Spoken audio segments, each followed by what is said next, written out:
से बोलिए श्री लक्ष्मी नारायण भगवान की जय। मैं अक्षय नवमी व्रत की कथा और पूजन विधि और उसका महत्व और आंवले दीप का दान किस तरह से आपके समस्त ग्रह को शांत करके आपके घर में धन धान्य की लक्ष्मी की वृद्धि होती है, आप इस कथा को केवल सुन लेते हैं तो एक अश्वमेध यज्ञ के फल का प्राप्ति होता है। पूरे कार्तिक मास जो है यहाँ पूजन के लिए विधान के लिए बनाया गया हुआ है और बहुत ही स्नान का महत्व जो है इस कथा में आपको सुनने को मिलेगा। तो एक बार की बात है कि नारद जी, श्रीमान नारायण भगवान की, लक्ष्मी नारायण भगवान की जय। नारद वाच, नारद जी बोले सुनो ब्रह्मण प्रेक्षामि महात्म्यम पाप नाशनम अक्षया नौम्यास्तु जद गोप्यम च त्रिविष्टपे। नारद जी एक बार सौनक ऋषि से कह रहे हैं कि बहुत ही संक्षिप्त और गुप्त रहने जोग मैंने आपके प्रेम में वशीभूत होकर के मैं एक ऐसा व्रत बताता हूं जिस व्रत को करने से मनुष्य जो है बड़े से बड़े पापों से छुटकारा पाप प्राप्त कर करके धन ऐश्वर्य सुख संपत्ति से संपन्न हो जाता है, उसकी दरिद्रताएं नष्ट हो जाती है। मैं उसका विधान बताता हूं। व्यास आदि बड़े बड़े ऋषि मुनियों ने भी इस अक्षय नवमी के गुण और कथाओं को कहते नहीं आगाए। श्रीमन नारायण भगवान की जय। तो अक्षय नवमी के दिन क्या करना चाहिए, विधि से सुनिए। बहुत छोटे थोड़े समय में मैं आपको समझा दे रहा हूं। विष्णु पूजा विधाया गौ तथा पंचोपचार पदयात्रा नैवेद्यम पक्वानम सलवंगकम। अक्षय नवमी के दिन ब्रह्म मुहूर्त में सुबह में उठ करके आत्म कल्याण का चिंतन करना चाहिए। आत्मा राम पूर्ण काम सब जीवों में वास करें, जो जन धाम में शरण में आवे उनके संकट नाश करें। आत्म कल्याण का चिंतन और जो भी अपने इष्ट देवी दुर्गा गुरु ब्रह्मा श्री राधा माधव भगवान जो भी इष्ट है उनका जो है पूजा करना चाहिए। और उसके बाद जो है विष्णु भगवान का पंचोपचार पूजन कर करके और किसी आंवले के वृक्ष के नीचे एक दिन पहले जा करके साफ सफाई कर करके, यानी कि या उस दिन भी जिस दिन उपलब्ध हो, यानी कि अक्षय नवमी के दिन, कल ही अक्षय नवमी है, तो प्रिय मित्रों उस दिन क्या करना चाहिए कि भगवान विष्णु की पूजा करना चाहिए। उस दिन भगवान विष्णु जो है यह धात्री फल, ये इसको धात्री भी कहते हैं, आंवला के नीचे जो है उस आंवला में समस्त चतुर्भुज भगवान उस दिन प्रवेश कर करके आपके मनोवांछित फल प्रदान करते हैं। तो उस समय क्या हुआ कि पंच रोड़ी से, धूप से, दीप से, गंगा जल से, नैवेद्य से और पंचामृत से, धूप दीप नैवेद्य तांबूल सुपारी से भगवान के पूजन कर करके गौरी गणेश भगवान का पूजन करना चाहिए। सर्वप्रथम गणेश विनायक भगवान की पूजन करने से पूजा में सभी देव प्रसन्न हो जाते हैं। भगवान विष्णु की पूजा करना चाहिए। सशंख चक्रम सकिरीट कुंडलम सपीत वस्त्रम सरसीरुहेक्षणम सहार वक्षस्थल कौस्तुभश्रियम नमामि विष्णु शीर्षा चतुर्भुजम।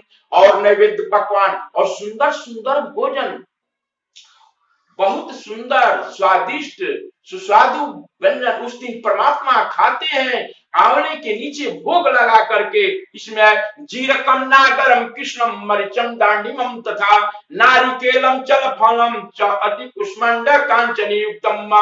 उस दिन जो है जीरा नगर मोथा काली मिर्च गड़ी फल फूल इत्यादि बढ़िया से सुंदर पकवान बना करके उस ऋतु में जो ऋतु फल है उसको करना चाहिए। और पूजा करने के बाद में भगवान को और किसी ब्राह्मण को, जो बढ़िया ब्राह्मण है सदाचारी है, उसको क्या करना चाहिए, कुष्मांड को घी और तिल लपेट कर करके और रोड़ी लपेट करके ऊपर से वस्त्र लगाकर उसमें कट करके कुष्मांडा भतुआ में कट करके उसमें सोना या द्रव्य अपना यथाशक्ति के अनुसार जो है उसमें धातु डाल करके द्रव्य डाल करके ब्राह्मण देवता को श्री कृष्णात्यंताम कह करके देना चाहिए।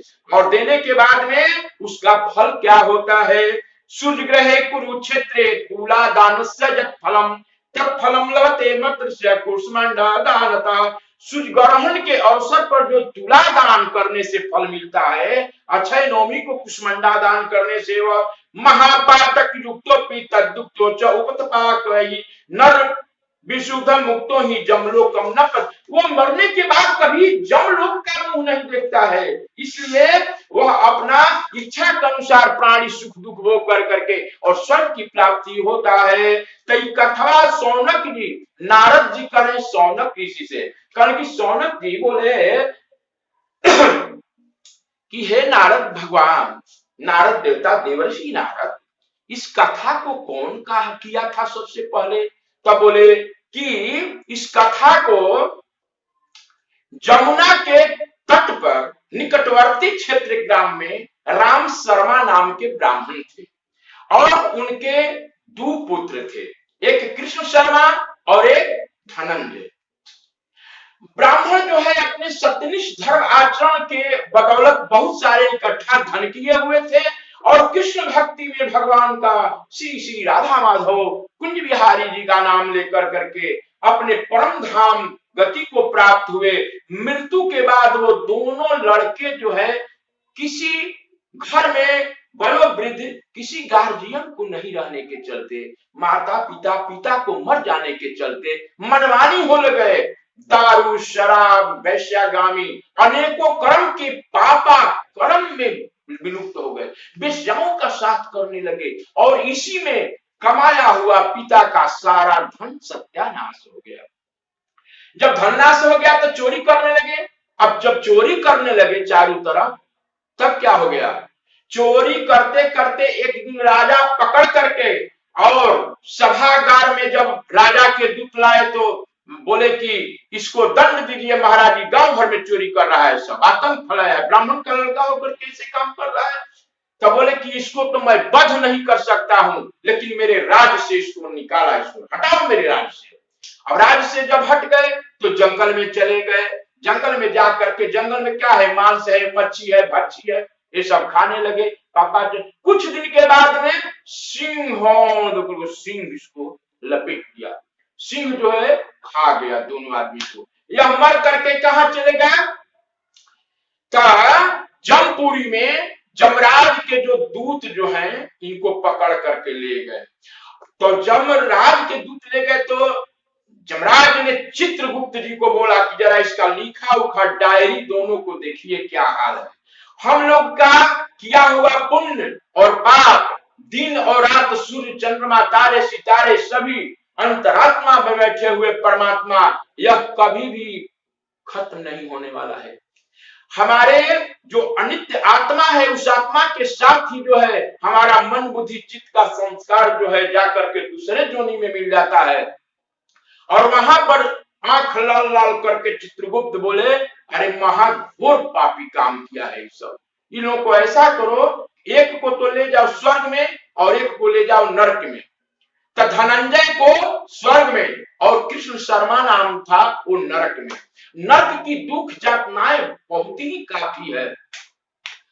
तो क्या हुआ कि रास्ते में जमदूत जब ले जा रहे थे तो जम के दूतों ने के साथ बोला, ओहो, एक साथ ही एक ही माता के गर्भ से हम लोग दोनों भाई जन्म लिए और एक ही हम लोग काम किए और एक को क्या हो गया, एक को स्वर्ग एक को नरक। मैं बिना भाई के कैसे रह सकता हूं? एका माता पिता चैका एस्तभ्याम जातौ सहोदरौ पापमेव कृतं तभ्याम न वर्ता पुण्य कर्मणः।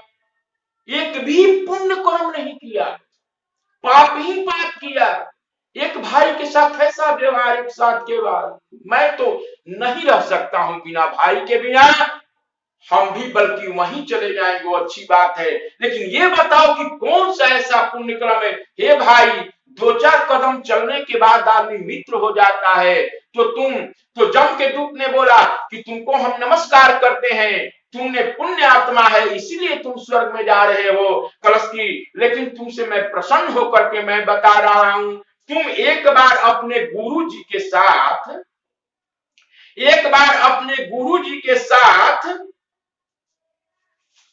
कार्तिक महीना में अब देखिए स्नान का क्या महत्व है। कार्तिक महीना में एक बार गुरु जी के साथ जो है, उनके आज्ञा से कार्तिक महीना में तूने 3 बार स्नान किया। कहां? तो जमुना के तट पर, यही सुबह के ब्रह्म मुहूर्त के बेला में। और उसका फल क्या मिला तुमको कि एक नमज्जनेनासु पापनो मुक्ति जन्मनः, एक मज्जनेसु, एक स्नान से जन्म जन्म के पाप समाप्त हो गए। और मज्जनेनुसु द्वितीय न अक्षयम स्वर्गम मापनुहि, और दूसरा स्नान से स्वर्ग की प्राप्ति हो गई है। और तुम तो बोले कि सुनिए, ऐसा काम कीजिए, जमदूत से बोल रहे हैं धनंजय, कोई ऐसा बात बताइए जिससे कि हमारा भाई जो है उस नरक से छूट जाए। तब सुनो, तूने आंवला के वृक्ष को पूजा किया है, और वहां पर भगवान विष्णु की जो पूजा किया है, उसमें कुष्मांडा भगवा का गुप्त दान तूने किया है, उसको तुम जो है संकल्प कर दो, काम बन जाएगा। और वहीं से वो संकल्प कर दिया, और उसके भाई तत्काल जो है नरक जोनी से छूट गए। प्रेम से बोले श्री वृंदावन बिहारी लाल की जय। और उसके पुण्य के प्रभाव से कृष्ण शर्मा भी तुरंत नरक से निकलकर अपने भाई के साथ विष्णु लोक में जाकर के रहने लगे। तो वहां के तो वो लीला देख लिए, अनेक प्रकार के भोग भोग करके और जमदूतों से छुटकारा पा करके दोनों भाई आज भी, एक का नाम है पुण्यशील और एक का नाम है सुशील, आज भी स्वर्गलोक में विद्यमान है। इसलिए कि अक्षय पुण्य मिला है अक्षय नवमी के दिन। तो आज क्या करना चाहिए? अब दोनों भाई जब स्वर्ग में गए तो भगवान कृष्ण के भक्त होकर के जय राधा माधव कुंज विहारी, राधे राधे गोविंद गोविंद राधे, भगवान के चरणारविंदों में मस्त हो जाए। और दोनों भाई जो है अपने इस कार्तिक के प्रभाव से, कुष्मांडे के प्रभाव से, दोनों भाई स्वर्ग में विराजमान हो गए और वहां सुख भोगने लगे। तो कार्तिक मास की महिमा है कि कार्तिक मास से कुष्मांडम सहिर्नम सबस्त्रकम कुष्मांडस्य च दानेन तारयन्ते कोटि पुरुषा। अगर जिसने भी कार्तिक महीना में उपवास कर करके और भगवान विष्णु के पास पूजा कर करके और वो नैवेद्य प्रसाद भोग लगा करके अगर भोजन करता है वहां पर और कुष्मांडा का दान देता है, तो तारयन्ते कोटि पुरुषाः, करोड़ों पीढ़ियों को तार देता है। उसके पितृ जो है प्रसन्न हो जाते हैं, अमृत का पान करते हैं। कार्तिक मास में आंवले को प्रणाम करने से धात्रई च एक प्रमाणेन अश्वमेधाधिक फलम, एक आंवले को केवल प्रणाम करने से, आंवले के वृक्ष को, आंवले को फल को, आंवले को तना को, आंवले की भूमि को प्रणाम करने से अश्वमेधाधिक फलम, अश्वमेध यज्ञ का फल प्रणाम होता है। और प्रदक्षिणा करने से उस दिन जो है कांचा सूत से पीला हल्दी में लगा करके परिक्रमा करते हैं, अनेकों जन्म के बाद अनेकों अश्वमेध यज्ञ का फल प्राप्त होता है। 7 बार 11 बार 21 बार 51 बार। और ये कहते हैं कि जो मैं कहा सत्यम एतन्मयोदितम, यह वाणी सत्य है सत्य है सत्य है। जो पुरुष हरि भक्ति में तत्पर ब्राह्मणों को आंवला के नीचे भोजन कराता है उसी का अनुगुणकारी होता है। कार्तिक महीना में जो लोग आंवला के नीचे भोजन करते हैं उनके वर्षों के अन्न संसर्ग सभी पाप नष्ट हो जाते हैं। प्रेम से बोले श्री वृंदावन बिहारी लाल की जय। और इस दिन जो है अगर संध्या के समय अगर उपवास, अगर उसी समय आंवला के ही छांव में उस समय भी आप दीप दान दे सकते हैं। आंवला के पास दीप दान, आंवला में दीप जो है बत्ती लगा करके कट करके घी लगा करके और ओम जय जगदीश हरे आरती कीजिए, मंगल मांगल्य हो जाएगा, आनंद से जीवन भर जाएगा। ये मनुष्य का शरीर किस लिए मिला हुआ है? खाने सोने के लिए नहीं। इस शरीर का भोग जो है किसी भी पशु पक्षी, किसी भी प्राणी में गधा गधई सुअर बिलार के जाएंगे तो क्या होगा? शारीरिक चमड़े का सुख, भोजन का सुख। अरे सुअरों की भी अपनी मस्ती है उस नाले में, लेकिन यह जो है मनुष्य ही एक जन्म ऐसा है कि बड़े भाग्य मानुष तन पावा, सुर दुर्लभ सत ग्रंथ ही गावा। मनुष्य अगर भगवान का चिंतन करता है, भजन करता है, तो इसी जन्म में यहाँ पर तो कृष्ण हो या राम हो, यहाँ तो यहाँ जो है संदीपनी गुरु के आश्रम में और गुरु वशिष्ठ के आश्रम में नित्य विहार करते हैं और वहां चकिराई करते हैं, नौकराई करते हैं, वहां झाड़ू पोछा बर्तन करते हैं। वो भी यहाँ आकर के आनंद लेते हैं। कब ऐसा मनुष्य हो तब, और नहीं तो। और ये जो जीवन बिना भजन का है, यह तो जीवन बेकार है। लंबा हो रहा है वीडियो, कहने को बहुत मन कर रहा है, लेकिन इसी के साथ वाणी का विराम। लक्ष्मी नारायण भगवान की जय। और हमारे भी चैनल को थोड़ा सब्सक्राइब कीजिए, थोड़ा लाइक कीजिए, और आगे भगवान गुरुदेव गीता घाट बाबा की जय। सिमर जा हरिओम।